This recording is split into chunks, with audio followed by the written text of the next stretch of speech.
I've included a couple of my breakouts. I like using digital escape rooms breakouts. I did one for North Korea, one about touring Japan, one about geography, one about politics as well. My parents in the past have all been on board with it for the most part. I get a lot of emails from parents each time, like asking for clues as they're trying to figure out as well. In particular, the one on Japan and North Korea, I got a lot of emails from parents wanting to participate.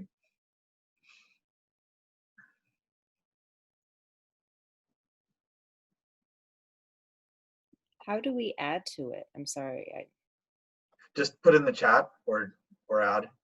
And so what I'll do, like I'll take whatever links that are posted today, and then I'll add it to the Wakelet. How do we make a Google slide or doc like a copy? Do you know what I mean? Like that it, because I see sometimes like people will share things and then you have to click like make your own copy so that of course like, you know, you don't mess with like their original. I don't really know how to do that. I can tell you. Okay, great. Before you share the link, when you copy the link to share, at the very end of it, it'll say edit, and then there's a few more characters. If you highlight the word edit and replace it with the word copy before you share it, that will force people to make a copy. I've also been told you could delete everything after the word edit, but I haven't tried that because there's always a few more characters. But I know if you just change the word edit to copy, it works every time. It's perfect. Right. While you're here with me, I think I'm going to try it. So I go ahead. I'm sorry, I'm going to press share. Press share. Okay. And you also have to, you say share to anyone with a link, share with everyone in my district. I usually make it public for my students, and I just put whoever has the link can access it. I see it says share with people and groups. Click on advanced. In the bottom right here corner, does it say advanced? Normally it does. Of course, it's being goofy when I'm here with you. I'll play around with it and look. I hate to take everybody's time by my not knowing how to do something simple. So okay, come back to us if you have trouble. And I'll play with it.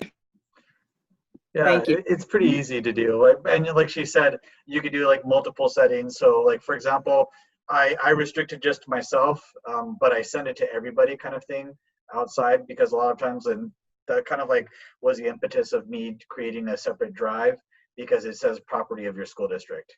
And you know, and the initial default is only within your school district if you're doing it through Google Sites. Okay.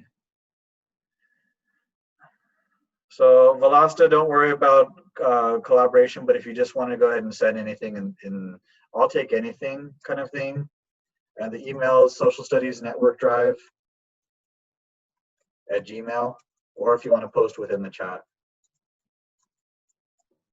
Okay, so I'm obviously new to all this. This is just 6th grade. See, I teach 6th, 7th, and 8th, and I just got told last week I was teaching 7th. So it's new, and so I'm overwhelmed. But so like with you, you just teach that. I try to keep up with Social Studies Network, and it's just so much information. Well, I just teach world cultures, but I think most of the people in here teach at least one or two multiple preps kind of thing. I'm at a 6th grade center, so that's all we have is world cultures, but that's more of the rarity than the norm. Gabriel, are you in Texas? Mm-hmm. Okay, I joined that group knowing it's Texas. Yeah.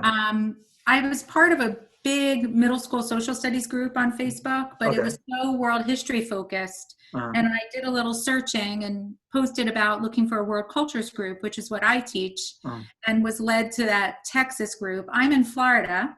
I'm at a private school, and we're in the process of changing our standards. And it looks like we're going to copy what Virginia does. Is anybody here from Virginia? So Virginia for 6th grade, I think, is a lot of geography plus focus on American U.S. history kind of thing. Not so much American U.S. history. It's I can grab a copy to look. Annie, you're waving. Are you in Virginia? I'm in Virginia. I had myself on mute because I had a little water damage in the house, so they're here repairing, and they're also building. Anyway, there's a lot going on at my house construction-wise, so you're going to hear pounding, sawing, hammering, possibly vacuuming. Tell us about Virginia. Yeah, so Virginia is in much less of a mess than I am right now. But so in Virginia, it really depends on what grade and what division you're in. So basically after third grade, everybody doesn't always teach everything in exactly the same order between grades 4 through 8, which drives everybody crazy. So there's a course in Virginia state history and geography, which is taught in either 4th or 5th, or in some cases they take a 1-year course and stretch it out over 2. Then there's US 1, which is everything up to Reconstruction. US 2 picks up where they left off up to modern times the next year. So that could be taught in 5-6 or 6-7. And then they have a civics course. And then when they get to the high school, there's also a variety of sequences. Some kids take world geography, and then they take world history 1 or 2. Some kids don't take world geo, they take 1 and 2 of the world history, then US, then government. So what is kind of all over. Let me grab my paper.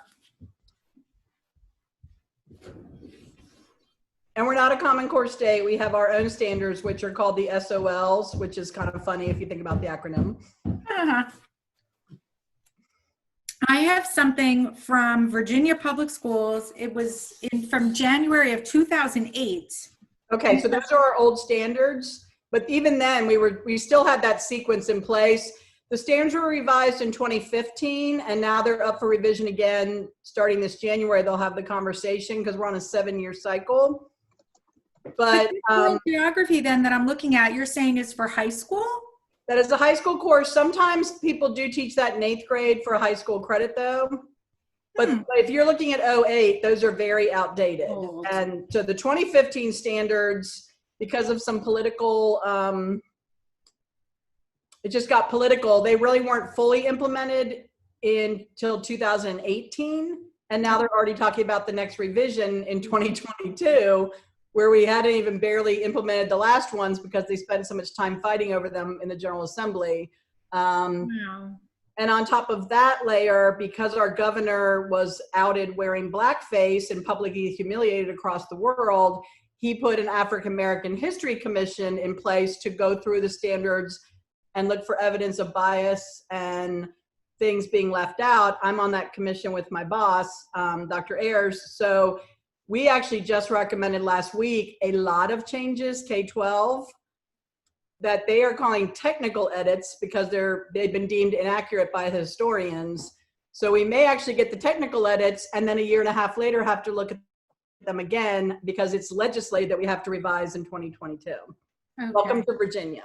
I think I might need to find different standards then. I'm looking for something that is not ancient civilizations. I really want to Jackie, come to Texas. Texas, I should go. We do world culture. We don't do ancient civilizations. Now it's in there, right, Gabe? But we don't do ancient. No, not so much. We do somewhat for context, but more focused is contemporary. Yeah. Jackie, and Annie, I was going to say, if you want to come to Texas, we have our own edition of every textbook. Oh, I know that. I am well aware. Virginia used to do that, but we're trying to get out of the textbook business entirely. We've opened up an OER library for the whole state. And so now we're really pushing the open resources, which is my job that I left the public schools a year ago to work with Ed Ayers. And so all the stuff that we're creating is all free and it's all OER. So. Well, which would be a perfect transition, Annie, for the resources. Yay. Yeah. I have to figure it out and I'm running out of time. So I will go look at Texas and see. I basically want my standards to say, I want each standard to be a region of the world and then the substandard to be the exact same thing, like look at their history a smidge, we have to know where they came from, but then I want to focus on the modern day government, modern day. I'm pretty sure that's how we're structured, Gabe, right? Yes. That's how we're structured, Jackie. is the way I do it is I go from continent to continent. I do North America, Latin, South America, Europe, Russia, MENA, Sub-Saharan Africa. Then I go across Asia and then Oceania, and that's how I end. So if you look at the resources that I'm posting, this is within the Wakelet. Okay. So the first couple of links, so those are going to be like a bunch of websites. Okay. So say for example, I was a Fulbright Hayes Scholar to Jordan, and within that, we were in Jordan for a month, and you'll see like I've included like with these resources. This is the one about Jordan, about teaching the Middle East, but through the lens of Jordan. So I've included like the refugee histories going back to 1948, culture, mixing in history, etc. So if you go on the Wakelet, you'll see like these are mine that I've created. A geography, breakout. They watch the video, they watch a series of sequence. Once they've seen it, all the videos, then they'll do like the locked quiz. Same on government. So the different forms of government. Mm-hmm. Watch the forms. It really lends itself well to distance learning. Did you create it just for that, or did you do this in your classroom too? I do it in my classroom as well. Okay. One on Japan. This one's a little bit longer. The kids are typically love researching about Japan, and just to get them like percolated at the study. Okay, so Gabe, I stayed home for 10 years and raised kids, so I'm completely out of the loop. Okay. What is this on? This is just a Google site you made, or what was the Wakelet thing? Wakelet, all of these are included in the Wakelet. What is Wakelet? Wakelet is a way to curate your resources. Okay. So basically you can put like a bunch of links. Lost. So like, let's say for example, I found a great video on YouTube, and I go into Wakelet, which is a free account. So say for example, if I'm adding, some of you send me something right now. Okay.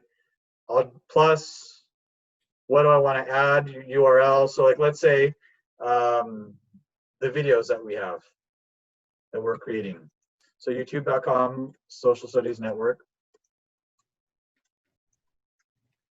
You got a typo in there.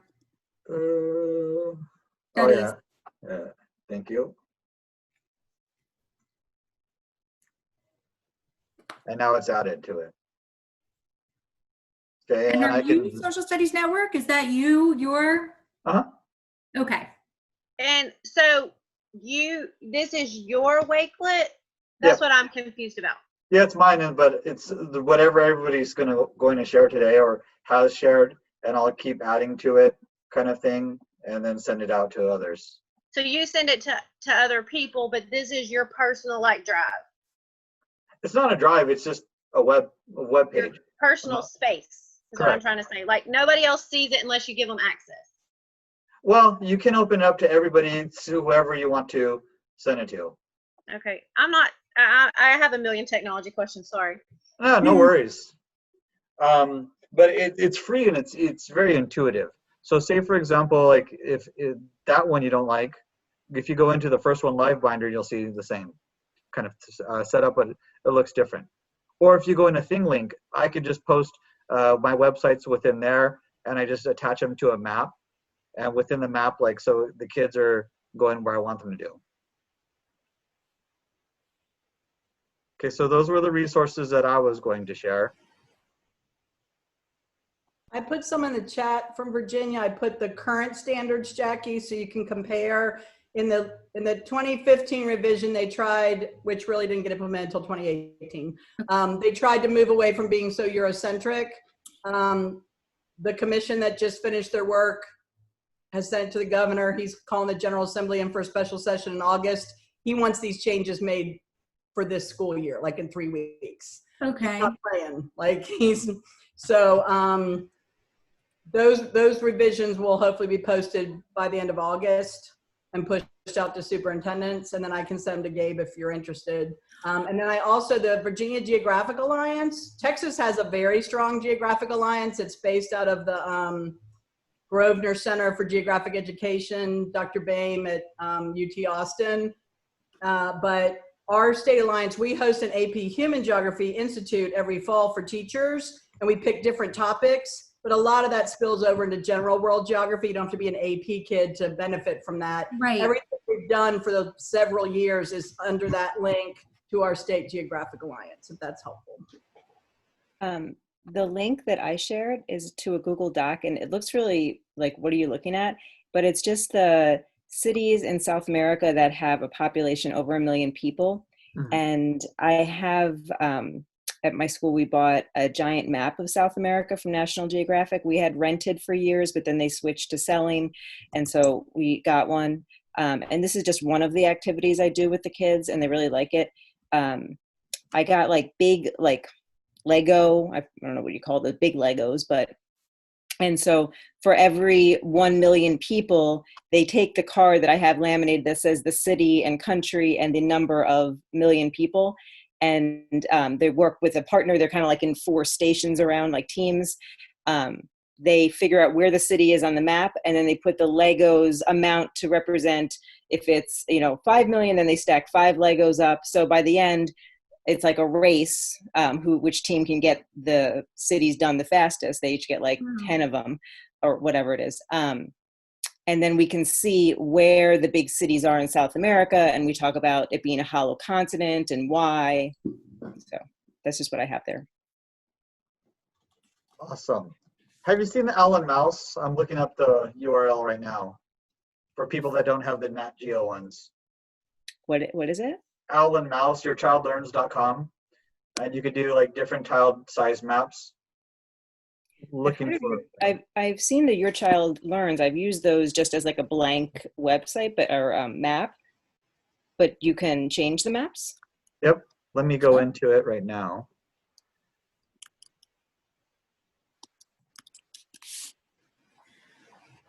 While Gabriel's doing that, you can actually go to Nat Geo and get your own map of a certain area and add layers of like water availability, food availability, population, various resources. Right, with MapMaker.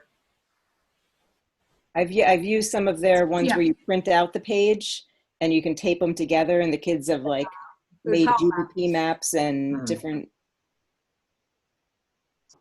Exactly, same thing. Yeah. So all 50 states have a state floor map somewhere in your state. The year and a half before Nat Geo disbanded their part of their financial obligation to the state geographic alliances, they did a whole bunch of restructuring when Fox bought them out and then Disney bought them out. So somewhere in your state, literally all 50 states got 2 copies of a floor map the kids can walk on. They're not quite as big as the continent maps that you were talking about, like South America, whatever. When Nat Geo retired the traveling ones, they actually gave me the North America one. So I have that one.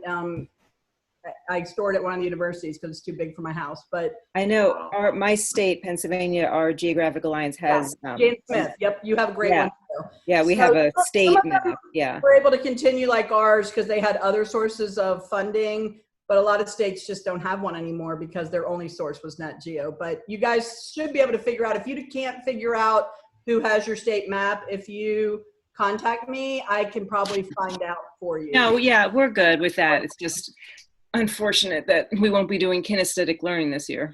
Yeah. Yeah. So with these mega maps, you could print them as large as you'd like, or a small kind of thing. And I have them to work in groups to create a puzzle. Sometimes we'll do like a big class one, but most of the times I just do like group. So like the 16-page thing. So you're talking about printing these. Mm-hmm. Right, for people who don't have the Nat Geo ones. Oh, okay. Well, even Nat Geo has ones that you can print. Like I printed Europe. They're like pretty big as well. Like I've had kids working in the hallway. Right. Maybe this just has more. Well, no, MapMaker has more on Nat Geo, but this is okay. Further. Okay, and cool. You can assign these like within the Google Classroom kind of thing. But they would still have to print them. No, like if you they have other activities. I mean. Oh, okay. All I'll have to, I just always use that website just for like their blank maps. So I just should look more into it. Yeah, they have a lot of like puzzle games, and they're Flash heavy, so in December it's going to be null and void unless they Yeah. figure it out. But I use that along with Shepherd software. Yeah, and I use Lizard Point a good amount because it's not Flash and I don't have to worry about it. Yeah. Have you tried Cetera? Yeah, that's good too. Yeah. Have you noticed that in Cetera, and I guess some of them have changed, so Czech Republic, Czechia, this was the first year Junior Scholastic Map I noticed started calling it Czechia. Oh, really? I Yeah. haven't seen it. Okay, so anyone else with resources to share links? You have access to the screen if you want to start sharing.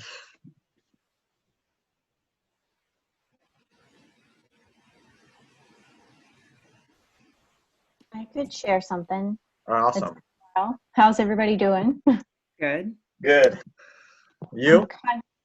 I'm in a holding pattern. I still don't know what my beginning of school is going to look like yet. Same. So I don't know exactly how to plan, but I can share some things. Yeah, I was being generous by saying good. I'm not really good, but yeah.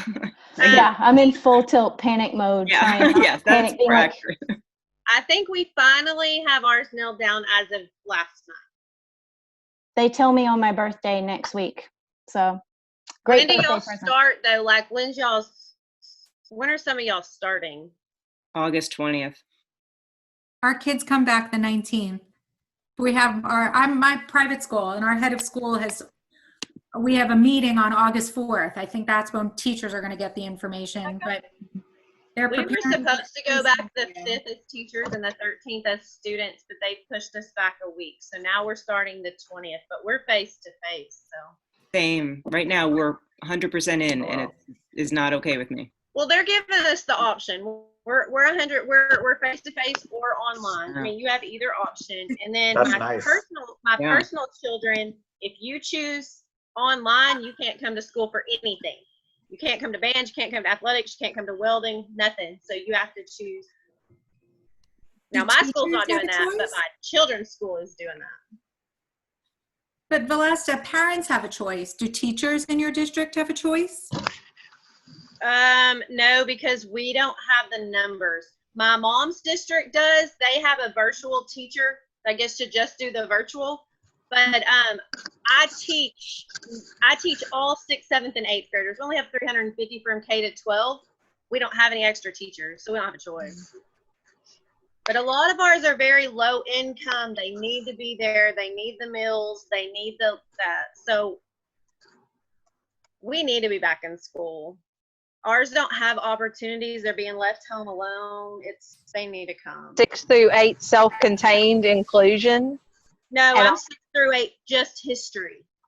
Oh yeah, no, I teach it all. And our first teacher day back is the 7th, and our first student day is the 17th. My mom goes back Monday. Oh geez. Yeah. Our kids start Monday. I've been at work all week. I'm Good sitting luck. in my classroom. Oh. We're complaining. Good luck. Real quick, I shared my resources back. I was the first comment at the very top at 12:03. I shared Google Maps that I made, Okay. and then the Google form that I made to go with it. And it's probably going to be how I do majority of all my maps instead of using Google Earth, because it was so much more compatible with our computers. Awesome. Would you like to share your screen and show us? I'm saving the chat. Okay, give me one moment. I don't see where is that, what she posted? It's at the very top. It's the very first comment made in the chat. Okay, Gabe, here goes my non-technology. I've heard before where you save the chat and then you can go back and see it. How you do that? I'm going to save what everyone's sharing, and I'm going to post it to the Wakelet. So what Katie's going to share right now, like I'll add it to the Wakelet. I see it, Katie. It looks good. Okay. Do I need to reshare it? No, like if you could share your screen to show us. I would. I don't know if my cat's going to get off my arm to let me. Okay. We're going to move the animal. Thank you. So sorry. Okay. Let me go back and get them because I just clicked off of them. I'm trying to type in the, oh, never mind. Oh, never mind. Oh, I'm done. I don't have it because I was late to the meeting, so Okay. I don't have the first couple of things. But Gabe's going to put it in the Wakelet anyway. Yeah. Yeah, so that'll be great. Posting the link right now. Everything will be posted. Anything anybody shares or emails added to the file. Okay, I know how to do this on Google. Okay, so you go down to the bottom where it says share screen. Right. And then you click on yours. No, there's the more. Okay, it was hidden. Okay. Gabe, how often do you host these share sessions? Just whenever people want. But this, like, we were supposed to go back. Ours was pushed back. So kind of like I know Virginia, Abby French is another person in Virginia I recommend to follow. Like, they're going back real soon, although it's virtual. So kind of like the end of summer for some, and I know for others, like, we still have quite some time. Mm-hmm. Okay, so this one is East Asia, or East and Southeast Asia. I combine them. And what I've done is it's a tour of it.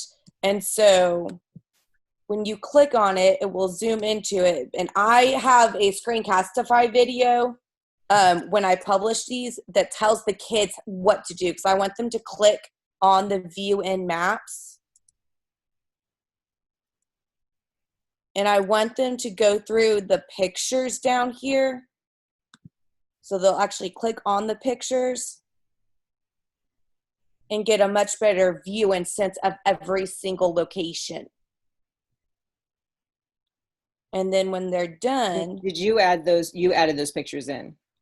No, Google Maps did that for me. I told them I made, oh, good gosh. I've clicked out of it too many times. That's fine.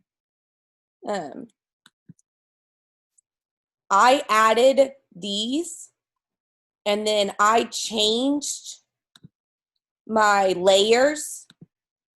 So this layer is just bodies of water. This layer has nothing to do with this layer. So these are all my landforms and places. Is this a Google My Map? Yes, it is. Okay. I've had them do this for my students have made for the book Refugee by Alan Gratz that I have them make. And that's what I'm doing this year. Okay, cool. I read it this summer, fell in love with it. I'm going to, my new teachers that are coming in to teach with me, I'm making them read it because it's too good to not. This is my 4th year reading it with kids, 3rd or 4th. If you want to connect, have our classes connected all. Please. Yeah. Please. I want to utilize that book as much as I possibly can. That would absolutely be great. I can, we can, if I can get your email, I can share with you the comprehension questions I've made and have used for each chapter, and I have a Google folder I can share with you. I mean, it's not a lot, but it's something. Okay. I'm going to put it in the chat. Okay. Because I can't pass that up. That's too good. Yeah. Where's my other? My chat disappeared. How do I get the chat back? You can stop sharing screen if you're done, and it'll come back. Well, I wanted to show you. Well, there's the Google form. Okay, that's fine. There's the Google form that goes with it, and I did it for Australia and New Zealand, and I feel like the one for Australia and New Zealand got better. And I will say on my Google Forms, I finally, where is my stop sharing screen? My gosh. There it is.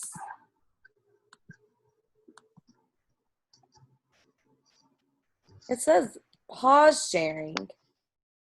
No, stop sharing. There it is. Sorry. I finally got it. On the Google Forms, I started getting a lot more like open-ended to where they actually have to check which country or which city sparked something in them. And then they're explaining to me what was about that area that it caught their attention. But I've made it to where in the forms they have to have 50 characters or more in their explanation or won't accept their answer. Oh, wow. Did you share the Google form? Yes, that's the second link that I posted at the very beginning. Thank you. It didn't let me rename it. Did I share both? Yeah, No, I'm gonna share it with y'all because it is. Okay. I spent time on it and I'm proud of it. Now, if anybody teaches like English and social studies, or you could do it just as a social studies teacher too. Google has a lit trips thing where some are already created for books. Yes. So maybe you don't have to create the wheel. What's it called? Google Lit? Lit trips. It's for literature trips. Google literature trips. Okay. So it's Google Lit trips. And so they've imported all these different books that are read in ELAR classes, basically, and all the geographical locations in those books.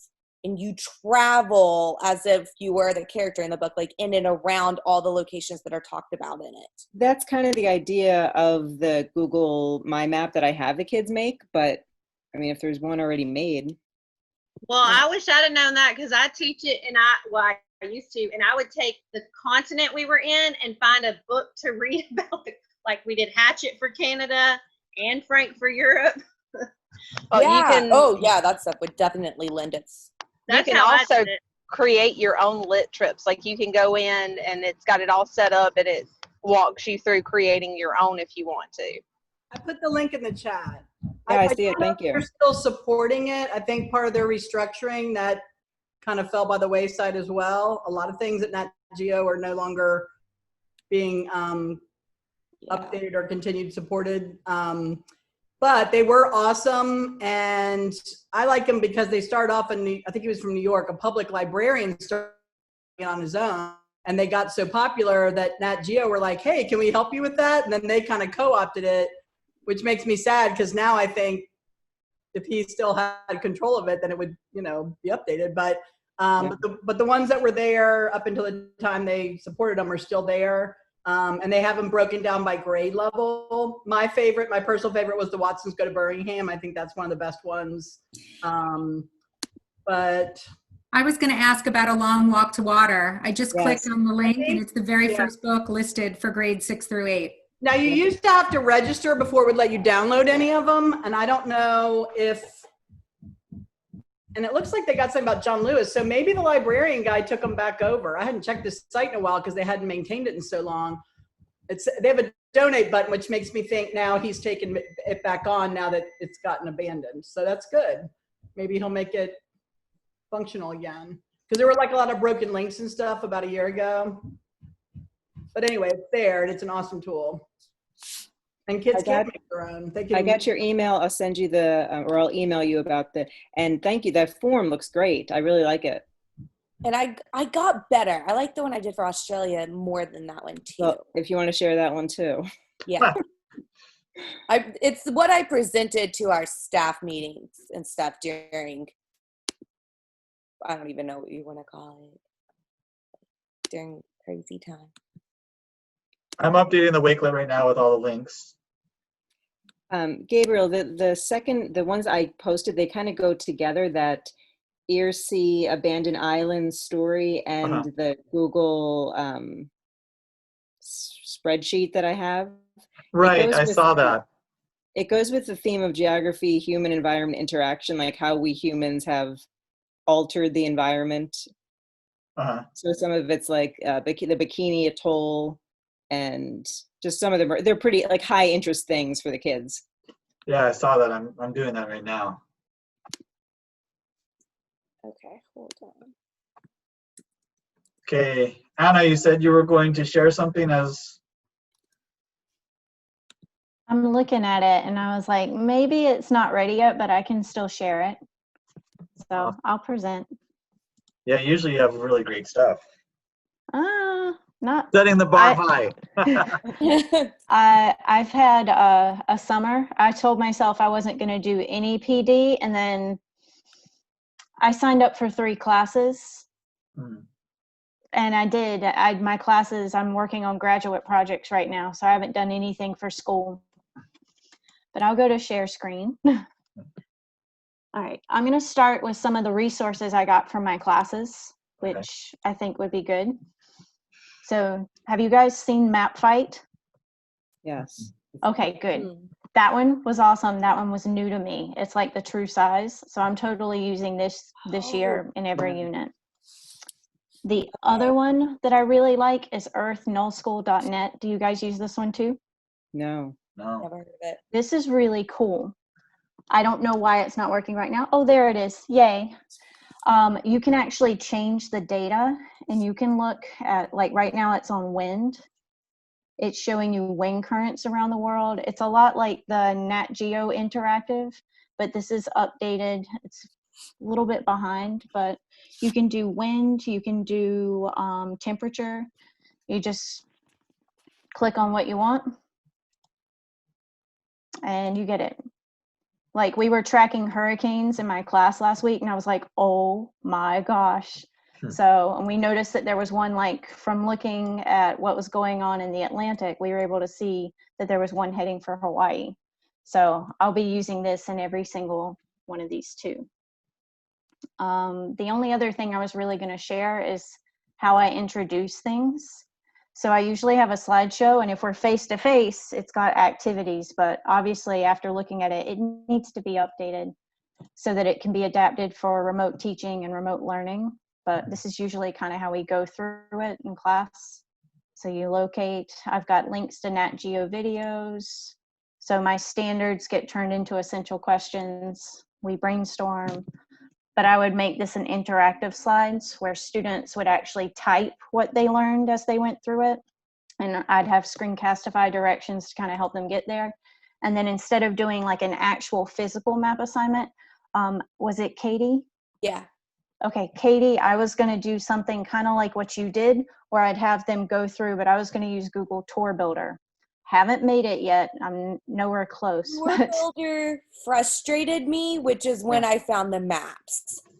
Tour Builder, if you figure it out, let me know. It frustrated me. Yeah, because it then it opens to Google Earth, and ultimately it can look nicer than Google My Maps, but Google My Maps is more user friendly, I think. Yeah, it is, and it doesn't use so much memory like on the computer.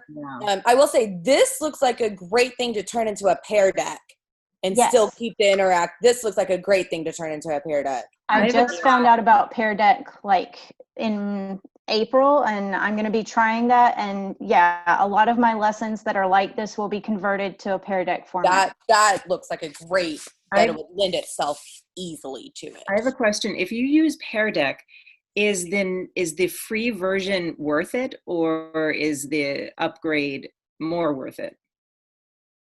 I don't know. I'm trying it for the first time in the fall. So we'll see. Until I get to a point where I need to upgrade, I'm not spending money. No, it's all worth it. No matter which version you use of it. I liked Nearpod a lot too, but my district has gotten rid of their Nearpod subscription and only doing Pear Deck. I like them both. Okay. I think they both have a lot to offer, but they were, I guess, they chose one way. My school just bought Nearpod, so I've used it, but never at the premium level. Okay. Gabriel, don't you have a friend who's really good with Nearpod? Mm-hmm. Yeah, so Ryan Churchward. He I recommend checking him out. And he's in our social studies network. He's also on Twitter. Okay, say his name again. Ryan Churchward. Churchward. He's from Fort Worth. Thank you. So I'll share the link to this, but at the same time, I'm going to be updating this later so that it's more remote learning friendly, because it's not. And then the last thing, I don't know if I've shared this before or not, but this is usually like I try to keep all my slides in one go. So I don't know how I'm going to do this year. This is one of my manipulative things where I give a group a whole bunch of pictures and they try to figure out what the categories are. So I may have to do it in a Google form, but they try to figure out what each of these pictures would be and if they can name them. Have And you then tried? afterward, say that I'm again? sorry. Have you tried using the sections in Google Forms? Yes, I can do that. I need to update it. Like I said, I was looking at these and these all need to be updated. It's going to be a lot of work. Can you share some of these slides in the chat? Oh, I will in just a second. As soon as I'm done presenting, I'll put the links. Oh gosh. Right. So then I go over a couple of stats. We watch Nat Geo Kids. I We love look at those region. destination worlds. It's perfect. It's like a nice little just short intro that hits all the major points. So good. And then so whenever you hit a do now in one of my lessons, that's like the next day what we're doing. And then basically it goes into the Middle East and you can kind of see my whole Middle East. There's Jordan, which I'm excited to check out your Wakelet on Jordan. That looks really cool. Then we go over like the different names for the Middle East because everybody has their own name for it. And basically throughout the unit, we explore each one. And I love this YouTube video. If you haven't seen it, it's hilarious. It's to the tune of Soldier Boy or something like. It's like the Euphrates River. It's the kids sing it forever. At the end of the year, when we do dance parties, they want the Euphrates River song, and they never mispronounce it after that.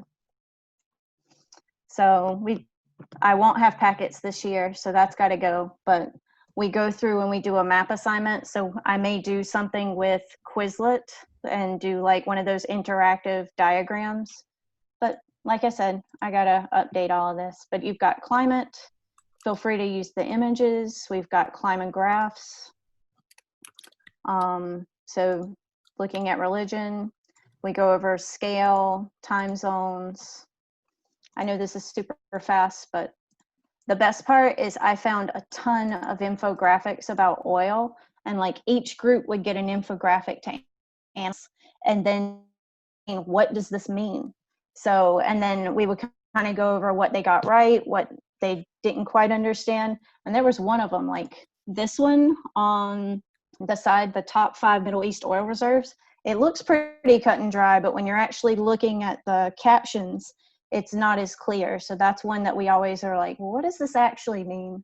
Are the numbers correct? Because you've got this scale, but then you have the one on the left. So take what you can use. And then at the end, we have a Bugatti, because why not? It's a nice car. But yeah, so the Bugatti comes from Dubai. And we talk about like, well, how is it good that they depend on oil? They have Bugatti police cars to catch all the people in Bugattis. And the negatives is eventually oil will run out and eventually it will be replaced, or it's non-renewable. Eventually they will find some sort of other source of energy that will replace the importance of oil. But I'll stop my share so I can get those links in. Thank you. Thank you. Is this helpful at all? Yes, very. Thank you. Okay, you're welcome. So I'm thinking about the transition too. I know some of you are going face-to-face and some of you are going virtual and some of you are doing hybrid. What are your thoughts on, and we're going to be doing a panel on this next week or the week after, but thinking about and maybe thinking over the next week, collaborative, within like face-to-face and not necessarily wanting to pass things around and collect things as well versus collaborative, like virtual. So it's maybe some things to think about because we're going to have a panel of U.S. history and world history teachers on that in about a week or so. Okay, so Lokdov teachers. Yeah, they have a lot of great resources, primary sources on that.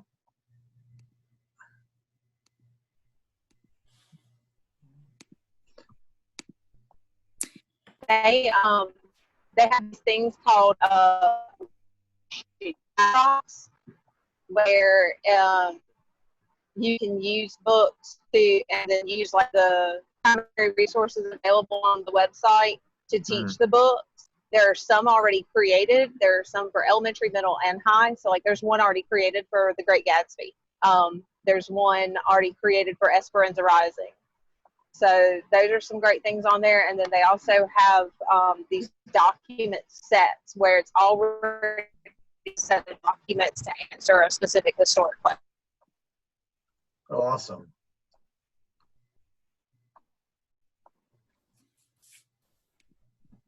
So I had a conversation today with an education program, and we're going to be planning some virtual field trips. I don't know if you saw ours on Angel Island. So in the coming weeks / months, we're going to have some more educational field trips looking at often marginalized stories and to flesh out some of these stories. So I'll be asking for people within the chat and Twitter and Facebook for if you would like to participate, if you have materials or if you just want to attend, kind of thing, and you'll have access to resources. Gabe, I have a question. Mm-hmm. So we originally were told we were all going to be 1-to-1, and we are not. Okay. So are you talking about like having a group of people talk about how to do face-to-face with less like pass out materials and stuff like that? Is that what you're saying? Yeah, and basically that's going to be in a week or two for that one.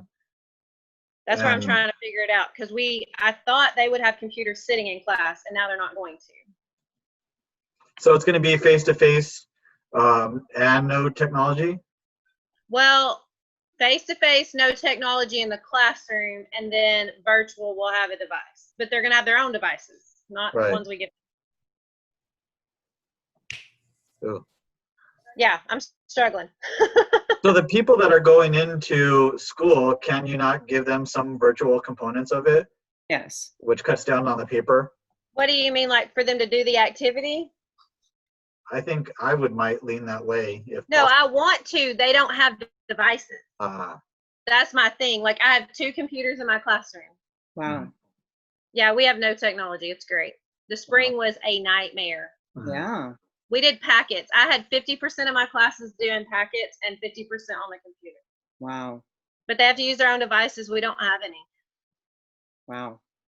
So I'm trying to figure out what I can do more group, like I'm going to take more informal grades. Is that the word? Mm-hmm. We're going to be doing a lot more that way versus handwritten activity. So holistic? That's tough. Well, we're hoping. I mean, we're in the process of trying to get them, but we don't. I mean, we have a cotton gin across the street from our school. I mean, we don't have a lot of money. Welcome to Texas. Whereabouts are you located? I'm south of Dallas, but we only have 47 square miles, and we, I think we're only 40% in district and 60% transfers. Where south of Dallas are you? That's why I asked what school you were in. Do you know where Ennis is? Yep. Yeah, so I taught in Ferris. Okay, I'm in Avalon. Okay. Middle of nowhere. Yeah, I bet you are struggling then. Oh. Like everything, my husband buys me everything I want for my classroom. I had to go to Mesquite because I couldn't get paid enough down south of Dallas. Like the schools are too small. Like I couldn't get paid enough to stay. Well, there's not, I mean, the pay, I don't do it for the pay, obviously, because I don't get paid. I had to.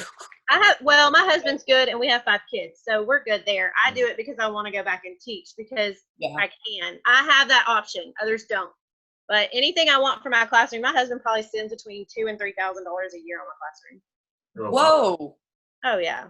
You win for the day. Well, it's not on choice. I'm just saying I'm going to buy what my kids need, so I think they're not going to get it any other way. I mean, they're literally, I mean, they come to school just to get food.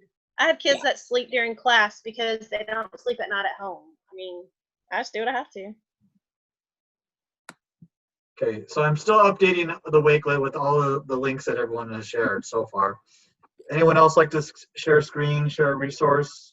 But Gabe, that's why I'm on here to try to find free stuff, so my husband doesn't hate me anymore. Well, I can share my screen, or just you can go to that link that I just shared, the diplomacy state gov thing. Okay. I attended this, it was just free and virtual, so I went. The Department of State holds it. It's the Global Teaching Dialogue. Have you heard of it? IREX. Okay. And the one, it was on this simulation for diplomacy, but they have a bunch of simulations if you go to that website.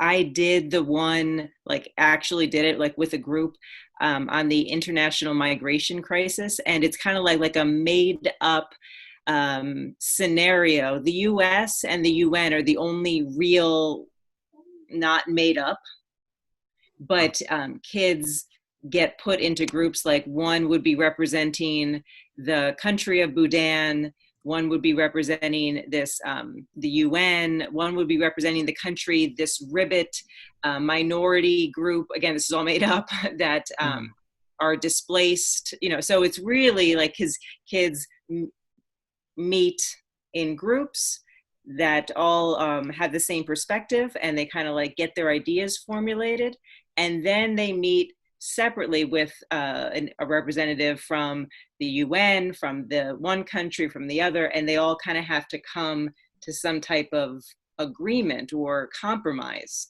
So I could see doing this in a virtual setting if I, you know, 7th grade, you really have to walk them through it more than you would have to do in high school.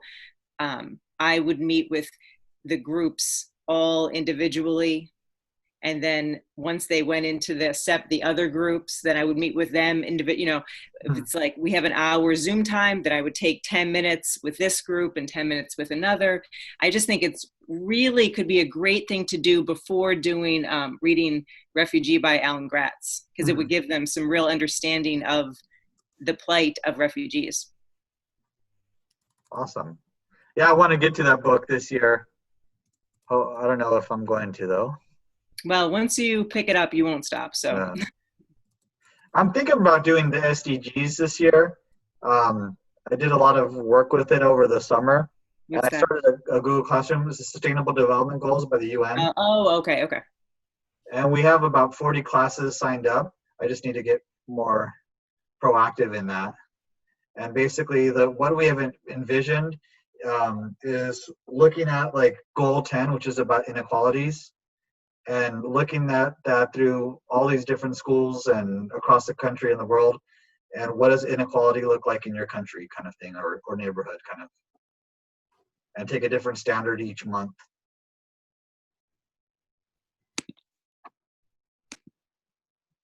So I just put in the chat this interactive religions map from PBS, and I love it, but the data is 10 years old. I'm wondering if anyone has anything like that that is newer. It also uses the boundaries of countries from 10 years ago, and we know how much things change. But it's a neat resource in that you hover over a country and it tells you the breakdown percentages of religions. Check that out in just a second. Annie, one of your links didn't work. Uh-oh. The first one. I can share my screen, then I can try and put the link in again. Would that help? That'll work. Okay. Gabriel, I just added a link to a really short kids book. Well, I say it's kids, but it's really more powerful than that. And it would go with that sustainable development goal. And it's like, I like popcorn, people eating popcorn. And then I don't like popcorn, a poor child like trying to make it to sell. It just is a good like visual for kids. Like, and so at the last one, oh my God, I get emotional even thinking about it. And one kid's like, I like to play. And on the next page, the kid says, what is play? So it's just a good way for, I think, middle school kids to kind of start to understand inequality. Yeah. Especially if they don't see it in their own lives. Wow. Right. Is the link working now, Gabe? I put it in again. You know, Colleen, that book would go so well. Did you guys ever look at the NPR series on, I think it's called Makes a T-shirt. It's something makes a T-shirt. just to show globalization. Oh, okay, so I should Google makes a t-shirt? Google NPR, but there's another name to the company. NPR just promoted it. If something pops up, let's see. Planet Money makes a Planet Money makes a t-shirt. That's a great video series for globalization. Awesome, thank you. And it shows how you need different parts all over the world to make one t-shirt because it's so much cheaper, and they show the factories, and it made me think of people's rights there. Yeah, and even the movement theme of geography. I Yes. see that. Yeah, great, thank you. Mm-hmm. Okay, so hopefully you guys have both the links and they work now. So our stuff is primarily American history. I mean, that's what our website is about, but this is one that I had submitted when Gabe first started the drive a while back. So you may have found it on your own. There's so much stuff in that drive. It's like every time I go there, it's Christmas. But so this is what is like, it's called the teacher view because it has things like the standards and teaching tips. There's also a separate student view because kids don't want to look at all that, right? So it starts with the vocabulary and then jumps right into the activities. And they have a little read for understanding section, whereas you would have teaching tips on how to really implement this. So I'll go through it from the kid point of view, but this is a learning resources based on a map that we produced at University of Richmond on foreign-born citizens using census data over several decades. And so it has lots of screenshots, step-by-step information on how they can interpret the map. So it walks you through. So even if you're not tech savvy, somebody earlier said, I'm not really good at technology. You don't have to be because it really walks you through it step by step. Before COVID, I always suggested that kids sit side by side and one of them would have the live map, which I'll show you in a second. And the other one would have this up on their screen with the directions. But to adapt for remote learning now, usually I'll have the kids pull the tab down and kind of start a new window, and that way they can have the directions on one side. Annie, what grade would you say this is for? This feels. So this is 4 through 8, oh, wow. And I have done it with 4th graders, and they loved it. And we have a very high EL population in Charlottesville, which is where I live and where I was the coordinator for 10 years before I started this gig at UR.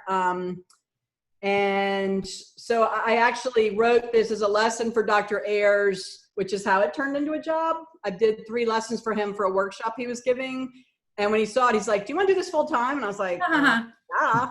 But what I love about it is it embeds so many great skills that they need to learn through social studies. And so you've got the US map here, and then there's a slider tool. So this is 2010, and this is showing you where people came from that immigrated to the United States. So you could, as you move the slider tool, the map will change. So like I'm gonna zoom in here, and you click on it, it shows all the places that people immigrated from. I need to move the chat out of the way and minimize y'all's pretty faces. And then it gives you like a bar graph up here, and it gives you the percentages and the totals, and then you can zoom in on even closer, you know, on that locality. It gives you a little bit of information, you know, things like changes and patterns to draw the kids' attention. And so as you keep sliding the decades, you'll start seeing lots of changes. And so as we go back farther in history, you know, some places you're not going to see a lot of, you know, there may not be county data depending on what was going on with the census. And you can pick different places and you're going to get different results. So, you know, right here, we're looking up here near the Great Lakes, but if I go down to Texas or Southern California, then you're going to see a whole different population. And then again, as you slide the tool, you'll see different patterns. So I grew up in the DC metropolitan area, and let's see if I can zoom in there, like near the Chesapeake Bay near DC. So, okay, well, there's King George. My nephew actually lives there. That's great. So that's right on the Maryland-Virginia border on the Chesapeake Bay. And if you slide it back, you see between the 60s and the 70s, all of a sudden, Asia unspecified, right? And then Korea. So you see this huge shift, and you look at like what were things going on in the world, and like around the time after the Vietnam War, we had a lot of Vietnamese refugees coming. And as things escalated between North and South Korea, there was a lot of tension with nuclear weapons. We started having a lot more Korean families moving into the area. I have no idea why all of a sudden there was a lot of UK people in the 90s. I honestly cannot explain that pattern, but anyway, it's a really interesting map. It's very interactive. Kids really love it. The EL kids were very excited to click on where they came from and show their friends, like, this is where I used to live. So it started a lot of really interesting conversations in our schools. And the kids and the teachers said that they were pulling that map up long after they did these activities. They're pulling it up all the time. The kids are like, let's go back to that map. You know, so as they were studying different events, they'd say, well, let's see how that changed the population. So it's like the kids were remembering it, which makes me think, yeah, we're on the right track there. So anyway, there's a bunch of other American history stuff on our site. If you have friends that teach American, I know y'all teach world geography, but I think this goes perfectly with world geography because we talk about movement and population shifts and push-pull factors. Absolutely. There's another map on the site. So if you go back to the map,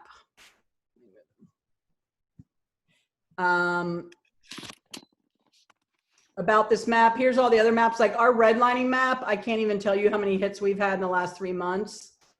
Oh, this is another one that would be good for world geography. This is called the Executive Abroad, and it shows all the foreign travel of US presidents from the turn of the century. Wow. 2016. They have not added it. They usually wait till the president leaves and then they put his travel in. So I guess they'll put Trump's in at some point. But this is really interesting because it does the president, vice presidents, and secretary of state. Wow. So it's really interesting, again, you can do it by president, or you can, then you go to that area and it'll talk about when they went and why they went. So for example, Wilson went to the UK in 1918 to meet with the Prime Minister and King George V. So I haven't developed the learning resource for this one yet, but it also tells you how often they visited certain countries. So then you can talk about allies, and you can talk about why we don't go visit certain countries. And then also it gives them how many miles from DC, from the White House. Wow. So there's just like a lot going on there. And I think this is one that doesn't get a lot of love because it kind of looks weird. It's a little different. We have a graphic artist that takes the original GIS maps and then he makes them into these beautiful works of art. I've sat and watched him do it, but I still can't tell you how he does it. The guy's an artist, not a cartographer? No, he's a graphic artist. He has a degree in master's in art and graphic design, and he's amazing. He's also their son. Everything's very in-house. And then his daughter and her husband make the PBS show that we do. So a lot of family business. But this is a cool map that I think world geography could totally use. Awesome. Thank you. Yeah. So if you have any more, I have to run to a session right now, but if you have any more like to add to this Wakelet, please email me and I'll add it to the Wakelet. Thank you so much for your time, everyone. Thank you. Thank you for sharing everything. Bye, everybody. Gabe, before you go, on Instagram, Social Studies Tex, TX, it says Lucas Trotacielos. Is that part of you? That's Spanish for Luke Skywalker. Oh, okay. My students follow me, so I just have like a random, I teach them like, don't put out like your real name kind of thing. They're sixth graders, so like to teach them like the privacy. Okay, thanks so much. I appreciate it. Welcome. Have a good one. Bye-bye. Bye.